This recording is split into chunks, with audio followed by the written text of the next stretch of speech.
BRS ఆవిర్భావ దినోత్సవం ఎంతో అంగరంగ వైభవంగా జరుగుతుందని చెప్పుకోవాలి. ప్రతి జిల్లాలో ప్రతి వీధిలో కూడా గులాబీ జెండాని ఎగురవేసి ఈరోజు ఆవిర్భావ దినోత్సవ వేడుకలనైతే ప్రతి కార్యకర్త కూడా ప్రారంభించారనే చెప్పుకోవాలి. అయితే ఇంతకు ముందే కేటీఆర్ ఇక్కడ బీఆర్ఎస్ భవన్కి చేరుకోవడం జరిగింది. ఇటు బీఆర్ఎస్ భవన్కి చేరుకోవడం, కార్యకర్తల సమక్షంలో తెలుగు తల్లి విగ్రహానికి నివాళులు అర్పించడం కూడా చేశారు. అయితే మనతో పాటు ఉద్యమకారులు సుమిత్ర ఉన్నారు. అయితే ఈరోజు కేసీఆర్ పార్టీని ఉద్దేశించి ఏం దిశానిర్దేశం చేయబోతున్నారు అనే అంశాలపైన మనతో మాట్లాడడానికి సుమిత్ర ఉన్నారు. అడిగి తెలుసుకుందాం. మేడం చెప్పండి, 25 సంవత్సరాలు గడిచిపోయింది, కానీ అదే గులాబీ వన్నె అనేది తెలంగాణ రాష్ట్రం అంతా కూడా ఉందని చెప్పుకోవాలి. రాష్ట్ర ప్రజలు అనుకుంటుంది మళ్ళీ బీఆర్ఎస్ ప్రభుత్వం రావాలి అని. దీనికి దిశానిర్దేశంగా ఈరోజు ఎలాంటి అంశాలు డిస్కస్ చేయబోతున్నారు? తెలంగాణ రాష్ట్ర సాధన ఏకైక లక్ష్యంగా ఏర్పాటు జరిగినటువంటి కేసీఆర్ గారి సారథ్యంలో కేసీఆర్ గారు స్థాపించినటువంటి బీఆర్ఎస్ పార్టీ 25 వసంతాలు పూర్తి చేసుకొని 26వ సంవత్సరంలోకి అడుగుపెడుతున్న సందర్భంగా తెలంగాణ వాదులకు, బీఆర్ఎస్ శ్రేణులకు, ఉద్యమకారులకు, తెలంగాణ ప్రజలందరికీ కూడా ఉద్యమాభివందనాలు, జై తెలంగాణ శుభాకాంక్షలు కూడా. తెలంగాణ అమరులకు, విద్యార్థి అమరవీరులకు జోహార్లు. ఈ 10 సంవత్సరాల పాలన చూసుకున్నట్లయితే ఇంతకుముందు ఒక సుపరిపాలన జరిగింది. ప్రజల క్షేమమే బీఆర్ఎస్ ముఖ్య ఉద్దేశం అంటూ కూడా జరగడం జరిగింది. ఇచ్చిన హామీలన్నింటిని కూడా నెరవేర్చారు. కానీ అనుకోని విధంలో స్వల్ప మెజారిటీతో ఇటు రేవంత్ సర్కార్ రావడం జరిగింది. కానీ తీవ్ర విమర్శలు అయితే ఇంకా చేస్తూనే ఉన్నారు. వచ్చే ఎన్నికల ప్రణాళిక ఎలా ఉండదు? ఏదైతే అలవి కాని హామీలు, అలవికి సాధ్యమైన ఎగవేస్తున్నటువంటి హామీలు, ఏదైతే బీఆర్ఎస్గా మేము ప్రజా సంక్షేమ కార్యక్రమాలను చేపట్టినామో, రైతు, విద్యార్థి, ఉద్యోగ, నిరుద్యోగ అన్ని వర్గాల ప్రజల్ని కడుపులో పెట్టుకొని సాదుకున్నటువంటి కన్నతండ్రి లాంటి కేసీఆర్ గారి పాలనలో ఎట్లా రాష్ట్రం అభివృద్ధి చెందిందో చూసినాము. రాష్ట్రం ప్రగతి పథంలో ఉన్నది, రాష్ట్రం సంపన్నంగా ఉన్నది. మరి ఏదైనా సాధ్యమని ప్రజలు అనుకున్న సందర్భంలో అర్రాసు పాటలాగా 10,000 కాదు 15,000 రైతు భరోసా ఇస్తాము, ఏడాదిలో 2 లక్షల ఉద్యోగాలు ఇస్తాము, మరి మహిళలకు ఏదైతే పెన్షన్లు ఉన్నారో ఆసరా పెన్షన్లు 2,000 కాదు 4,000 చేస్తామో, అన్ని రకాల పెన్షన్లు కేసీఆర్ గారు వృత్తి పనులకు, నేతన్నలకు, గీతన్నలకు, కార్మికులకు పెన్షన్లు ఇచ్చారు. అవన్నీ కూడా మేము రెట్టింపు చేస్తాము, 2,000 కాదు 4,000 చేస్తాం. వికలాంగుల పెన్షన్లు పెంచుతాం. అట్లాగే 18 సంవత్సరాలు నిండిన ప్రతి మహిళ అకౌంట్లో నెలకు 2,500 వేస్తాం అని ఇట్లా ఒక్కటి కాదు 2 కాదు 420 హామీలు ఇచ్చిండ్రండి. అట్లాగే 6 గ్యారంటీల పేరుతో 13 హామీలకు వీళ్ళు హామీలు ఇచ్చారు. 13 హామీలు ఇచ్చారు. ఈ ప్రజలు నమ్మిండ్రు. కేసీఆర్ గారు 200 ఉన్న పెన్షన్ 2,000 కేసీఆర్ చేసిండు. మరి 2,000 ఉన్నది ఒక 50% పెంచి 4,000 ఒక రెట్టింపు చేస్తా అంటున్నారు. మరి సాధ్యమే అవుతుంది అనుకుని ప్రజలు నమ్మి కాంగ్రెస్ కోటేసిండ్రు. 2.5 సంవత్సరాల్లో అన్ని రకాలుగా విఫలమైంది కాంగ్రెసు, అన్ని వర్గాలను దోకా చేసింది కాంగ్రెసు, ప్రజలను ముంచింది కాంగ్రెసు, ప్రజలను వంచిస్తూ ఉన్నది కాంగ్రెసు. ఇది ప్రజలు గుర్తించిండ్రు, ఇది ప్రజలు గ్రహించిండ్రు. అయ్యో, కేసీఆర్ గారు ఉన్నప్పుడు రాష్ట్రం ఎంత సుభిక్షంగా ఉండే, ఎంత సస్యశ్యామలంగా ఉండే, ఎంత సుఖశాంతులతో ఉండే, ఇవాళ ఈ పరిస్థితి ఏంది దేవుడా అని చెప్పేసి ప్రజలు బీఆర్ఎస్ని మళ్ళీ కోరుకుంటున్నారు. కేసీఆర్ గారి పాలననే కోరుకుంటున్నారు. సారే కావాలి అనుకుంటున్నారు, సారే రావాలి అనుకుంటున్నారు. కాబట్టే గులాబీ జెండాకి వాళ్ళ ఇంత ఆదరణ. బాధ్యతాయుతమైన ప్రతిపక్షంగా మా పాత్ర పోషిస్తున్నాం, ప్రజల కోసం పోరాడుతూ ఉన్నాం, ప్రజల పక్షాన పోరాడుతూ ఉన్నాం. వీళ్ళ స్కామ్లను, వీళ్ళు ఒక చిన్న పథకం అండి, అంగన్వాడీలకు సెల్ ఫోన్లు ఇవ్వాలి, అంగన్వాడీ టీచర్లకు సెల్ ఫోన్లు ఇవ్వాలి. దాంట్లో కూడా కుంభకోణమే.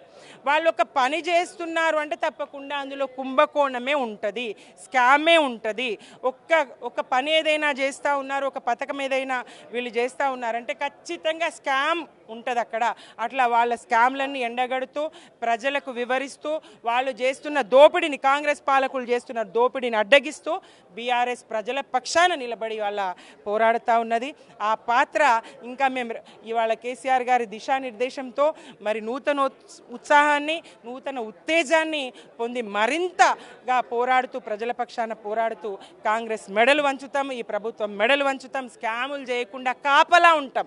వీళ్ళు స్కాములు చేయకుండా, తెలంగాణ ప్రజల ఆస్తుల్ని దోచుకోకుండా ప్రభుత్వ ఆస్తుల్ని దోచుకోకుండా మేము కాపలాగా ఉంటాం. నాడైనా నేడైనా కాపలా బాధ్యత మాదని చెప్పినాం. నాడు పార్టీని ప్రారంభించినాడు అదే తెలంగాణ సాధనే లక్ష్యంగా, తర్వాత సాధించినటువంటి తెలంగాణ అభివృద్ధి లక్ష్యంగా ఇవాళ ప్రతిపక్షంలో ఉండి కాంగ్రెస్ దోపిడీని అడ్డుకోవడం, ప్రజలకు ఇచ్చినటువంటి హామీలు నెరవేర్చే విధంగా మేము పనిచేస్తూ ఉన్నాం. ప్రజల కోసం పనిచేస్తూ ఉన్నాం.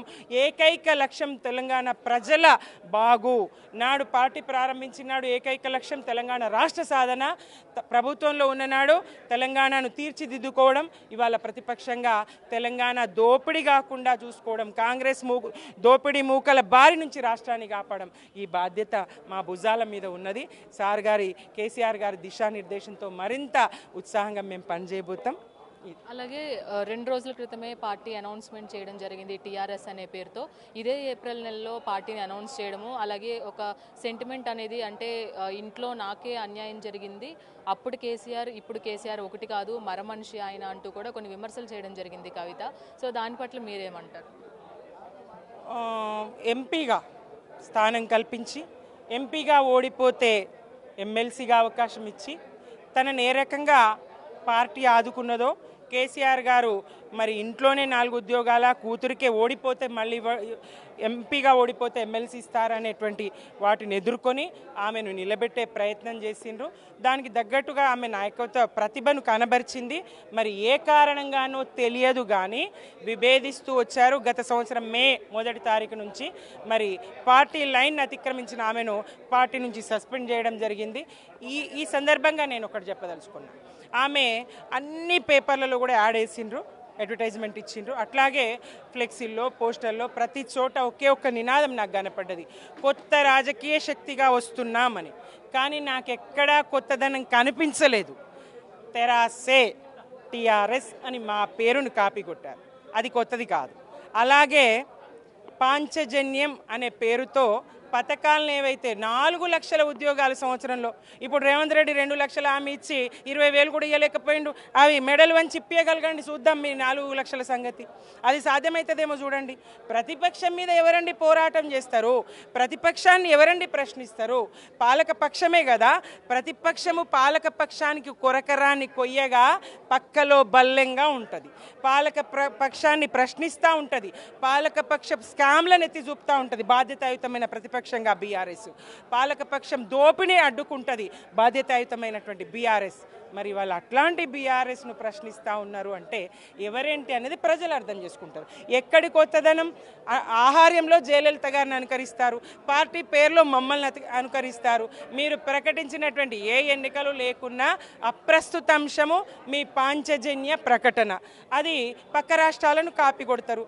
కర్ణాటకలో వాళ్ళు పెట్టినరు 6 గ్యారంటీలు 5 గ్యారంటీలు అని, తెలంగాణలో రేవంత్ రెడ్డి 6 గ్యారంటీల పేరు చెప్పుకొని వచ్చిండు, ఏపీలో చంద్రబాబు అదే చెప్పుకొని వచ్చిండు.